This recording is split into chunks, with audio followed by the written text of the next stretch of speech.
খাইতে যে কেমন লাগবে নি আল্লাহ জানে।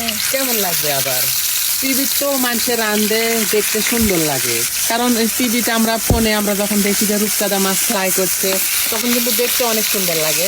তো আমরাও আজকে খায়া দেখবো যে কেমন লাগে। এর আগে আমি 2বার নিয়ে আসেছি এই মাছ, 2বারই তুলি মানসিক দিয়ে দিছে, এবার আর আমি মানসিক দিতে দিনি কো এই মাছ। সমুদ্রের মাছে তেল উঠছে কেন তো? সমুদ্রের মাছ যে তৈলাক্ত মাছ তো ওই জন্য তেল উঠছে। আজকে আমার চুলার অবস্থা দেখে অনেকে অনেক রকম কমেন্ট করবে, তুলির চুলা নষ্ট হয়ে গেছে, তুলির চুলা ফাটে গেছে, তুলির মাটির চুলা লেপেনি, তুলি অপরিষ্কার, এরকম কমেন্ট আসতেই পারে আজকে।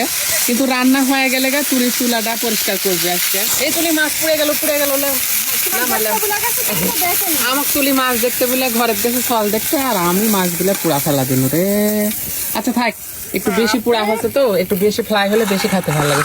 তো এই যে বেগুন দিয়ে আজকে আমাদের